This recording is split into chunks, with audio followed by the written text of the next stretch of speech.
même bien formée. Vous voyez régulièrement. Une plage assez plate, hein. Il y a très peu de baïnes. Bonjour. Salut.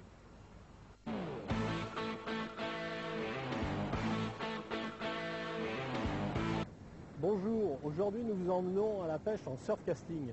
Le surfcasting, traduisé lancé dans la vague, se pratique essentiellement à partir d'une plage, même si on peut l'utiliser sur une digue, un enrochement. Si la technique n'est pas très compliquée, il suffit simplement d'envoyer un appât le plus loin possible et d'attendre que le poisson vienne s'en saisir. La réussite passe tout de même par un matériel adéquat et des montages sensibles. Démonstration, explication avec l'un des meilleurs spécialistes de la discipline en France, Denis Borizard, qui sera cette fois-ci accompagné de Claude Bénard.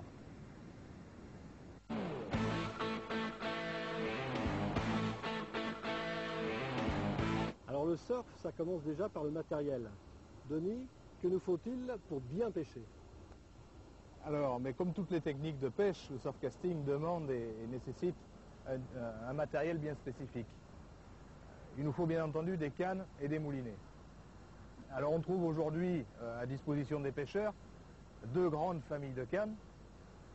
Des cannes adaptées à la distance de pêche, à des grandes distances de pêche, et des cannes, je dirais, plus axées sur la simplicité d'utilisation et sur la maniabilité. Donc si on regarde ces deux grandes familles de cannes, en décrivant chacune d'elles, on s'aperçoit ici pour celle-ci que c'est une canne en 3 éléments, en emmanchement, qui existe généralement dans des longueurs de 4,20 m à 5 m pour les plus grandes. On a donc ici une canne classique, traditionnelle. On voit ici que la canne est souple, c'est donc une canne adaptée au lancer par-dessus la tête. On a sur cette canne un moulinet dit à tambour fixe, qui est également un moulinet très simple d'utilisation et qui permettra aux pêcheurs, je dirais débutants, de rapidement ressentir des sensations, rapidement être efficace en pêche. Alors ça représente le matériel du débutant.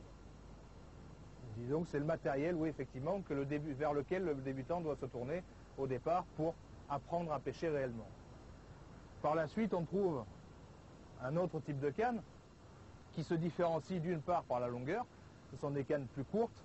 Les cannes à répartition mesurent effectivement généralement 3,90 m, voire 4 m pour les plus grandes.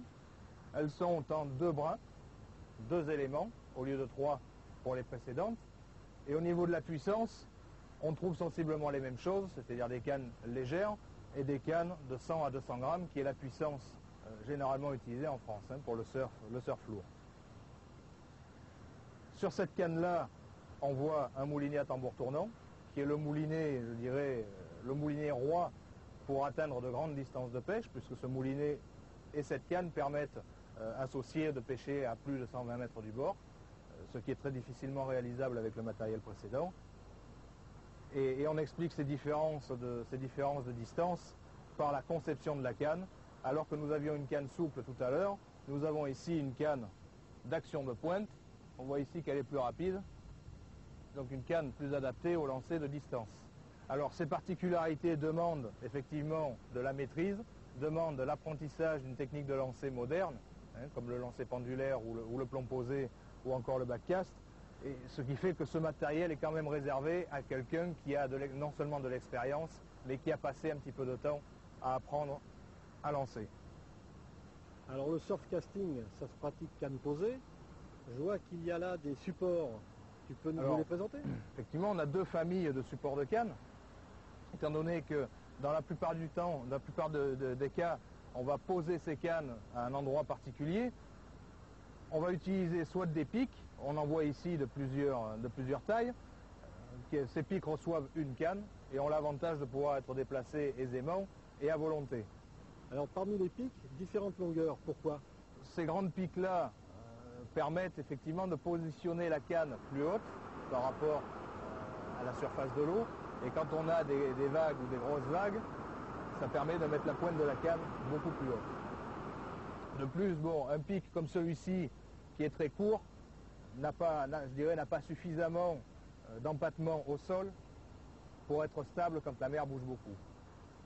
Donc on aura tendance à dire plus la mer est grosse, plus on devra utiliser une pique longue. À côté, on a un trépied. Bon, le trépied est différent dans le sens où il peut recevoir 2 cannes. Donc de ce fait, il est très utilisé par les pêcheurs de compétition qui peuvent pratiquer à 2 cannes souvent et qui permet d'avoir toute son organisation, sa caisse et à portée de main, hein, sans être obligé de parcourir de grandes distances. Il peut également permettre une inclinaison des cannes différentes. On peut les monter ou les descendre le long de la pique centrale. Bon, c'est un accessoire, je dirais, plutôt axé sur la compétition. Il faut savoir que le trépied, dans certaines conditions, mer très forte, est quand même moins stable que la traditionnelle pique. Je voudrais revenir sur les moulinets que nous avons vus il y a quelques instants. Une chose qui est importante, de la même manière que la canne de surfcasting doit avoir une puissance comprise entre 100 et 200 grammes, les moulinets de surf, que ce soit pour les tournants ou pour les fixes, doivent avoir une contenance minimum de 300 mètres de 35. Cette contenance est nécessaire parce que dans la plupart des cas, on a besoin non seulement de pouvoir lancer les plombs assez loin du bord, et de garder une certaine réserve de nylon dans la mesure où il y a un gros poisson.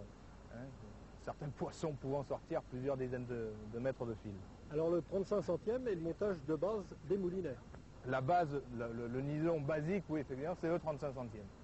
Après, en fonction des conditions de pêche, si la mer est très forte, on pourra mettre du 40 pour utiliser des poids lourds, ou à l'inverse, par mer plate, pour les pêches fines, on va descendre de manière à pouvoir compenser la baisse des plombs utilisés. Tout cela représente donc le matériel de base. Tout à fait. Le matériel basique, le matériel indispensable pour pouvoir commencer à pêcher, pour pouvoir se présenter sur une plage. Il y a donc après les accessoires et les montages. C'est la deuxième étape, hein, c'est la construction des montages, c'est l'échage des appâts et le positionnement des cannes. Et puis nous verrons tout à l'heure, nous espérons que tout ça mis bout à bout permet de faire effectivement du poisson en surfcasting. Si tu le veux bien, mais je te demande de me suivre, on va aller faire ces montages. Sans problème. Ouais.